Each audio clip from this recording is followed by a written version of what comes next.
Bonsoir mesdames et messieurs, bonjour mesdames et messieurs, bienvenue sur la plateforme Éclaireur Pro Vérité, la plateforme du festin intellectuel où nous aimons à le dire, notre objectif n'est point de vaincre qui que ce soit, nous cherchons simplement à convaincre à travers les arguments que nous possédons. Et loin de nous, la prétention d'avoir le monopole de la connaissance ou de la science infuse, nous restons humbles à travers les preuves que nous avons, mais surtout dans le respect des uns et des autres. Je dis merci. Merci à tous ceux qui nous suivent. Merci à tous ceux qui, par diverses méthodes et divers stratagèmes, arrivent à maintenir l'émission, arrivent à partager l'émission. Les salutations vous reviennent davantage que celui qui porte sa voix sur ces émissions. En plus de ceux et celles qui animent, soyez tous salués et toutes nos gratitudes vont à vos égards. Mesdames et messieurs, avant d'entamer l'émission du jour, la dynamique de la fraternité que cette classe a pu produire n'est plus chose étrange ou inconnue de ceux qui sont familiers de notre plateforme. Et c'est un plaisir énorme pour nous d'avoir réussi à matérialiser quelque chose qui certainement était dans les esprits, comme disait Platon, dans le monde intelligible. Mais nous avons pu le matérialiser et vous avez pu voir à Paris la belle rencontre entre les élèves de la classe de Paris et notre frère père bien-aimé Walter Otto. En ce jour et les jours précédents, ça a été chose vraiment exceptionnelle. Et l'amour, la fraternité, l'humanisme qui s'en est dégagé, quand vous entendez la voix des uns et des autres, partant de Madame Blanc, à notre aîné Koné Adama, en passant par le Cyclone et en passant par notre aîné Zana Bamba et bien d'autres élèves de la classe, vous voyez que c'est cette Côte d'Ivoire de fraternité et de solidarité, cette Afrique basée sur l'amour inconditionnel, le vrai, la vérité. C'est ce que nous voulons construire afin d'en arriver à une patrie de la vraie fraternité, pas seulement en Côte d'Ivoire, mais de la fraternité humaine. C'est à cet effet que je souhaiterais partager avec tous les élèves de la classe un message de fraternité qui nous est allé au plus profond même de nos cœurs de la part de Walter Otto, qui se trouve en ce moment à Paris. Et tout ce que nous puissions lui souhaiter en ce moment, c'est que le séjour se passe dans d'extrêmes conditions les meilleures et qu'il puisse, autant que tous les élèves de la classe et nous-mêmes, obtenir tout ce que nous souhaitons qui soit bien pour nous. Merci beaucoup et je mets à la disposition de tous ce beau message de fraternité qui s'adresse à chacun des véritables élèves de la classe parce que c'est un message d'amour mais aussi de vérité. Bonjour, mon cher éclaireur. Vraiment, je m'excuse, j'ai eu le message un peu tard, comme je ne suis pas trop connecté souvent ici. Mais vraiment, je n'ai pas de mots. Je n'ai pas de mots. Je ne sais pas comment expliquer cela. Des personnes qui, au départ, ne se connaissent pas, après qu'ils se sont connus sur la toile. Mais vraiment, au nom du président de la République, on fait des choses invraisemblables. On réalise des exploits. On fait changer des vies. Tout ça grâce à toi, bien sûr. Mais les rencontres se passent comme si on se connaissait depuis toujours.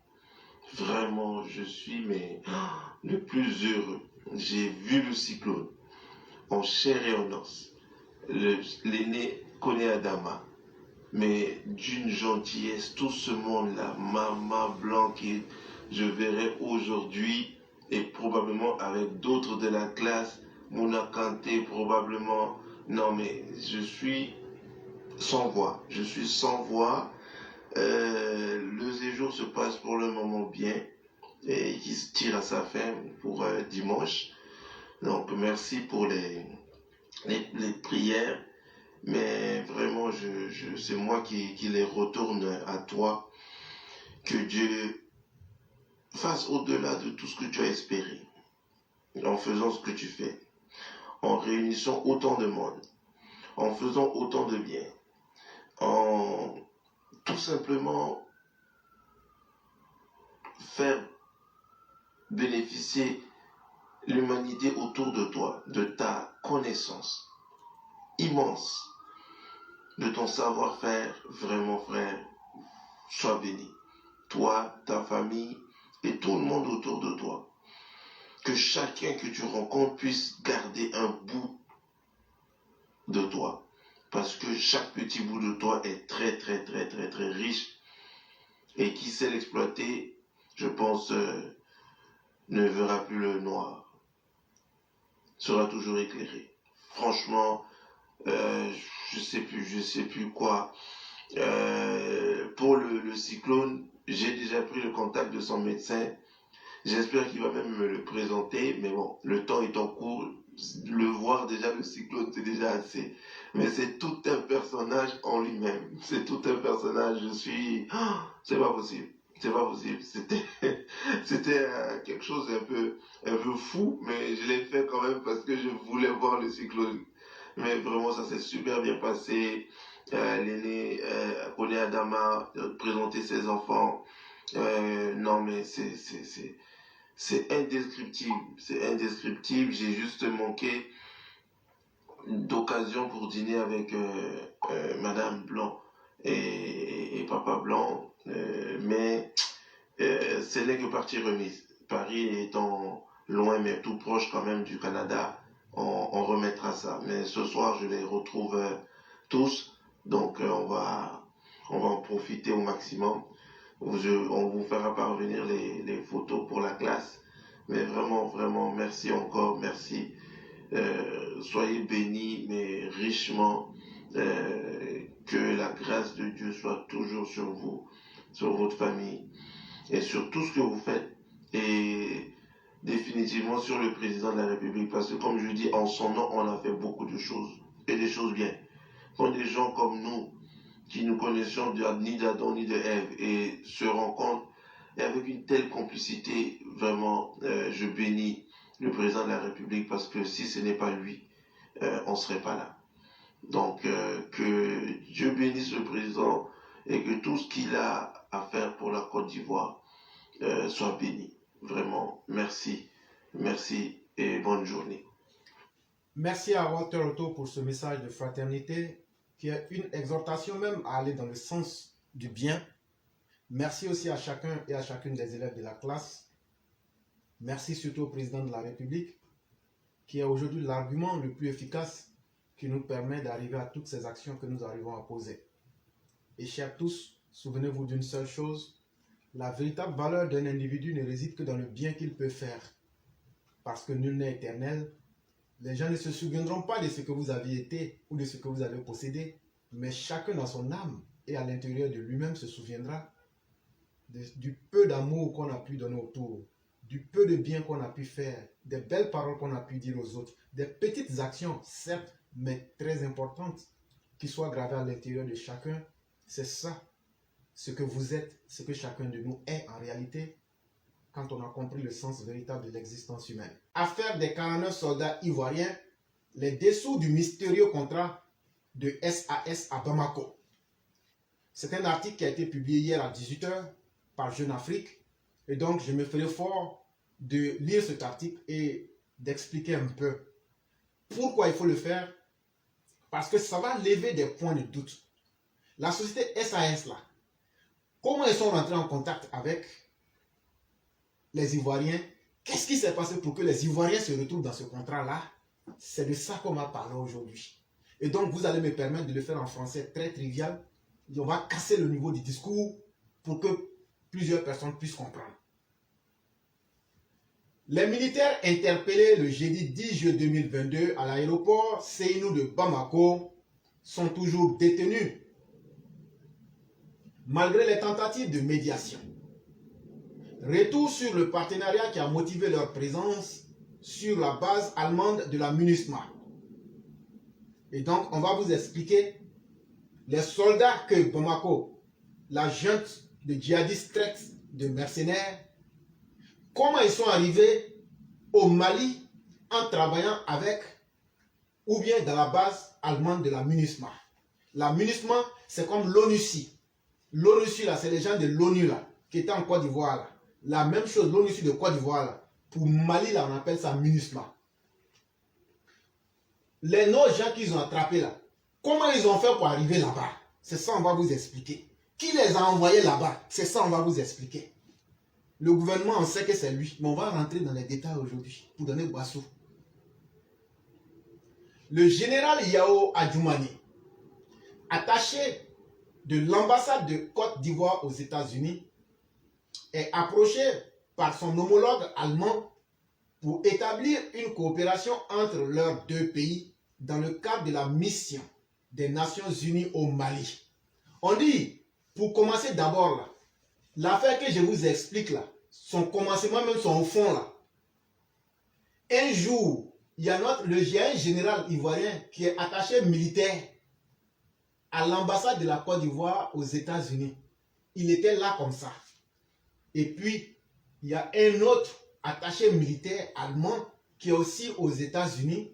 Ils avaient besoin d'un contingent.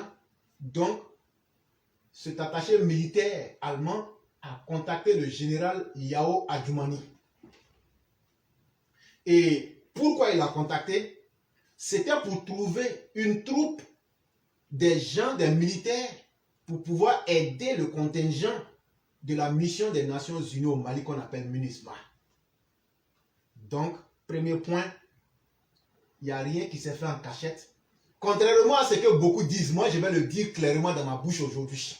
Ce que beaucoup d'hommes disent, ils disent que photocopie, c'est son mangement qui était là. Photocopie et puis les Ahmed Bakayoko là, que c'était leur mangement qui était là. Ils ont donc pris des Ivoiriens, des soldats ivoiriens, et ils les ont mis en mission là-bas. Et puis eux prennent l'argent là. Et puis maintenant, c'est comme si eux ils utilisent l'armée de la Côte d'Ivoire pour avoir de l'argent et puis mettre ça dans leur poche. Voilà ce que les plus grands détracteurs disent là. C'est ça, moi je vais dire. Et si vous avez bien compris ça, voilà comment l'affaire a commencé. Est-ce que vous avez entendu le nom de photocopie? Est-ce que vous avez entendu le nom de quelqu'un d'autre? Des généraux qui ont négocié avec des généraux. Ce n'est pas une pratique illégale. Et ils ont négocié pourquoi? Ils ont négocié dans le cadre d'une mission internationale. Et est-ce que cette pratique-là est faisable? Oui, elle est faisable. On continue. En plus du déploiement des 800 casques bleus à Mopti et Tombouctou, ce partenariat prévoyait l'utilisation commune de la base de soutien logistique autonome de Bamako et la mutualisation des charges de protection de la défense. L'armée allemande, qui compte plus d'1 millier d'hommes au sein de la MINUSMA, possède des unités spécialisées d'appui aérien installées à l'aéroport international de la capitale malienne Bamako. Une vingtaine d'aéronefs Berlin a donc proposé à Abidjan d'y affecter des effectifs additionnels dans le cadre du protocole du National Support Element. En français, le soutien national des National Support Element, les éléments de support nationaux, en abrégé NSE. Ça veut dire quoi? Ça veut dire le contingent ivoirien qui était là. Quand tu vas dans le cadre d'une mission internationale là, l'ONU te donne une feuille de route avec des missions. Le contingent allemand qui était installé à l'aéroport Sénou de Bamako là, quand le général allemand a contacté le général ivoirien qui est attaché militaire aux États-Unis ici, ils ont discuté, ils se sont entendus. Ils disent, en plus des 300 hommes que vous avez à Gao et à Mopti, je crois bien, vous allez attendre que je vois, à Mopti et à Tombouctou, pardon, nous on a besoin de certaines personnes, de certaines unités spécialisées pour essayer de travailler avec nos unités spécialisées d'appui aérien qui sont déjà installées à l'aéroport international Sénou de Bamako. Et c'est pourquoi ces Ivoiriens-là, ils ont fait une première rotation, 2, 3, 4, il n'y a jamais eu de problème. Parce que le cadre de leur mission était clair, c'était légal, et ils travaillaient dans le cadre effectif du protocole des éléments nationaux de soutien. qu'on appelle NSE. En d'autres termes, pour vous expliquer de façon simpliste, quand tu vas faire une mission là, c'est pas l'ONU qui va demander qu'est-ce que tu veux manger. L'ONU décide là, voilà votre ration, on vous donne l'argent. Quand tu arrives sur le terrain là, c'est toi-même qui décide, bon, la société éclaireur, vous nous apportez l'eau. La société Walter Auto, vous nous apportez pain. La société Madame Blanc, vous nous apportez peut-être, je vais prendre par exemple, je vais dire quoi encore, peut-être, on signe des petits partenariats. Et c'est un partenariat du genre que toutes les armées font. On appelle les éléments nationaux de soutien et on peut choisir les pays qu'on veut. Mais est-ce qu'avant ça existait? Si ça existait, éclairé, il faut donner une preuve. L'article nous dit, les soldats estoniens qui assuraient cette tâche par le passé ne parvenaient plus à convaincre les Allemands qui ont décidé de se passer de leur service. On dit avant les Ivoiriens là. Ce que le général allemand a demandé à notre général Adjmani, c'était les Estoniens qui faisaient ça. Nos 49 éléments qu'ils ont arrêtés là. Avant eux, à la même place de l'aéroport international de Senou, c'était les Estoniens qui avaient ce marché-là. Et puisque les Allemands ont trouvé que les Estoniens là ne répondaient plus à leurs besoins et que les Estoniens n'arrivaient plus à les convaincre, c'est ce qui leur a permis de contacter les Ivoiriens parce qu'ils connaissent la qualité de l'armée ivoirienne, son niveau d'entraînement et son niveau d'implication dans le travail. Et donc ça étant bien clair, voilà comment les choses ont commencé. Mais ça ne s'arrête pas là. Quand les Allemands vont se séparer donc des Estoniens, ils vont prendre et s'attacher le service des Ivoiriens. La base de l'aéroport de Bamako est opérée par Sahel Aviation Service, qui est en réalité un prestataire de l'armée allemande dans le cadre de la MINUSMA. On dit la SAS là, ça veut dire Sahelian Aviation Service. En français, ça veut dire le service d'aviation Sahel. Eux là, ils travaillent, tout le monde sait qu'ils travaillent à Bamako. De la manière Air France opère en Côte d'Ivoire, Turkish et tout.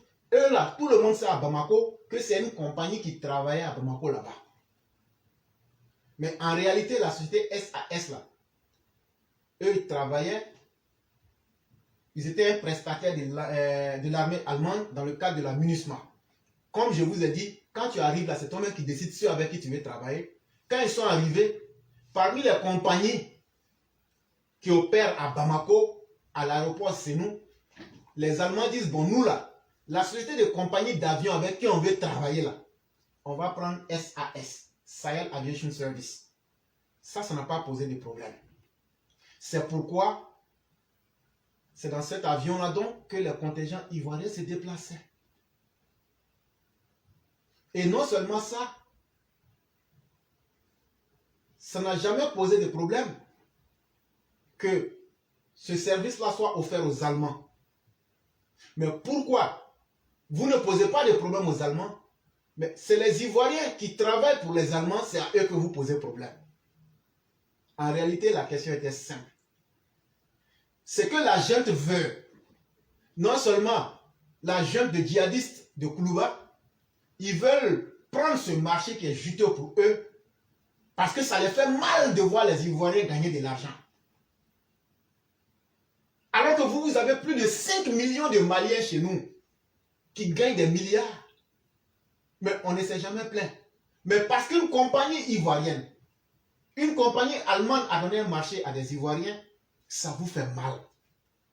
Donc l'un des objectifs inavoués, les Maliens, surtout les djihadistes de cette junte qui est au pouvoir, n'acceptent pas de voir des Ivoiriens obtenir ce marché-là avec les Allemands. Ça, c'est l'une des raisons. En plus du fait qu'eux, ils décidaient qu'on devrait les livrer dans l'illégalité certaines personnes pour qu'ils puissent les tuer. Les fils des Ibeka et autres.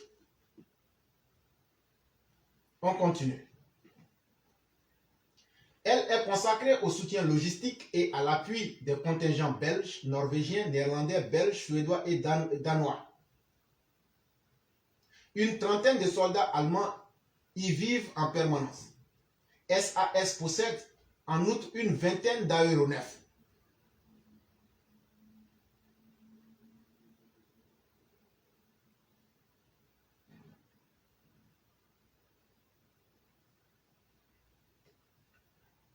La Côte d'Ivoire s'est ainsi engagée. Donc, après tout, et après description de tout ce que je viens de dire, la Côte d'Ivoire s'est ainsi engagée à envoyer des hommes assurer la sécurité du site. Et donc, quel était le rôle des militaires qui sont partis, les 49 là? Eux, leur rôle là, le site de la mission allemande au sein de l'aéroport de Bamako, c'est nous là. Eux, ils assuraient simplement cette sécurité-là. Mais en plus d'avoir accepté le contrat, puisque les Allemands connaissent bien les qualités de l'armée ivoirienne, ils ont demandé à l'armée ivoirienne, est-ce que vous allez accepter d'envoyer vos propres équipements? Les Ivoiriens disent, il n'y a pas de problème. Que vaut un soldat s'il n'a pas son armement? Si nous, on travaille avec vous dans un cadre légal, en tant que des éléments de support nationaux, si on vient, on va protéger l'aéroport avec quoi? Donc, on va venir avec nos armes. Voilà comment les soldats ivoiriens se sont retrouvés à Bamako dans un avion de SAS avec leurs armements. Et vous savez, dans les débuts, je vous ai expliqué, allez reprendre les émissions, j'ai expliqué les procédures qui ont été effectuées. Les procédures qui ont été effectuées par les différents états-majors, j'ai expliqué ça déjà, on ne va pas revenir sur ça. Or, il se trouvait que, je crois que c'était un vendredi et c'était un jour férié à Bamako. Mais si chez vous c'est un jour férié, que chez nous ce n'est pas un jour férié, donc on doit bloquer le processus pour cela. Encore preuve de mauvaise foi de la part de Bamako. Donc, quand les Ivoiriens ont accepté les conditions de faire venir leur armement et leurs moyens logistiques, qu'est-ce que l'article nous dit? En échange, le prestataire SAS a l'obligation de mettre à la disposition des Ivoiriens des aéronefs pour le transport des troupes et assurer leur ravitaillement et le paiement de leurs primes trimestrielles ou quotidiennes. Ah, ça explique bien maintenant les choses. Et donc, quand ils ont vu que l'armée ivoirienne était coopérative et était plus intéressante à travailler avec, ils vont donc en contrepartie dire, comme c'est comme ça, on met à votre disposition des avions, aéronefs, ça veut dire avions, pour le transport des troupes et assurer leur ravitaillement et le paiement de leurs primes trimestrielles ou quotidiennes. Ça, c'est clair. Et donc, qu'est-ce qui est difficile à comprendre là? Et donc, ils ne vont pas se limiter à ça. Ils accomplissent également toutes les démarches administratives nécessaires auprès de l'administration et des autorités maliennes. Qui a fait ces démarches-là? Ce sont les Allemands. On dit les Allemands ont accompli, le détachement allemand a accompli également toutes les démarches administratives nécessaires auprès de l'administration et des autorités maliennes. Chers parents, ça c'est clair. Ça veut dire, en plus du fait que Abidjan a informé les autorités maliennes, comme je venais de vous dire, mais celui qui employait nos 49 soldats là, ils ont fait toutes les démarches. Quand ils se sont entendus avec les partis ivoiriens, ils ont fait toutes les démarches auprès de la MINUSMA, donc ça veut dire la mission des Nations Unies au Mali, et aussi auprès des autorités maliennes. Mais que les autorités maliennes viennent sortir pour nous dire que ça n'a pas été fait. Que la MINUSMA nous dise que ça n'a pas été fait. Et c'est pourquoi Alassane Ouattara dit, lui, il n'est pas un plaisantin. Il ne peut pas négocier avec des bouviers, des djihadistes et une junte de djihadistes. Et il ne négociera jamais avec eux. Parce que ce qui est entre lui, c'est entre lui et la MINUSMA, c'est-à-dire la mission des Nations Unies. Et c'est pourquoi il a dit, je m'en tiens aux Nations Unies et je ne peux pas vous voir comme des interlocuteurs, c'est l'ONU que moi je regarde. La base de vie dispose en outre d'un hôpital allemand de niveau 2 où le contingent ivoirien peut être pris en charge. Et en plus de tout ce que les Allemands ont fait, Ils ont fait les démarches administratives auprès de la MINUSMA et des autorités maliennes. Ils ont mis des avions à la disposition de nos gens. Mais sur le site de l'aéroport là-bas, il y a un hôpital de niveau 2 où le contingent ivoirien peut être pris en charge et soigné gratuitement. Cette coopération a fonctionné sans accroc du 6 juillet 2019 jusqu'au 10 juillet 2022. Et donc, depuis cette histoire-là, pour dire les Ivoiriens vont là-bas, les Allemands les ont pris là, ça a commencé le 6 juillet 2019. Et ça n'a jamais posé de problème jusqu'au 10 juillet 2022. Entre-temps, les gens se changeaient, puisque les missions, ce ne sont pas des missions définitives. Quand tu vas pour 6 mois, on peut vous remplacer. Ils ont fait ça 1 fois, 2 fois, 3 fois, 4 fois, 5 fois, 6 fois, 7 fois. C'est 8e fois le 10 juillet 2022 que les Maliens vont sortir. Sinon, les djihadistes au pouvoir vont sortir avec quelque chose de nouveau. Inquiétude avant cette date. Dès le mois de mars 2022, la Côte d'Ivoire avait demandé à l'état-major allemand s'il fallait poursuivre cette collaboration eu égard aux tensions existantes entre les autorités de la transition malienne et la communauté internationale. Mesdames et messieurs, vous me donnez 1 minute.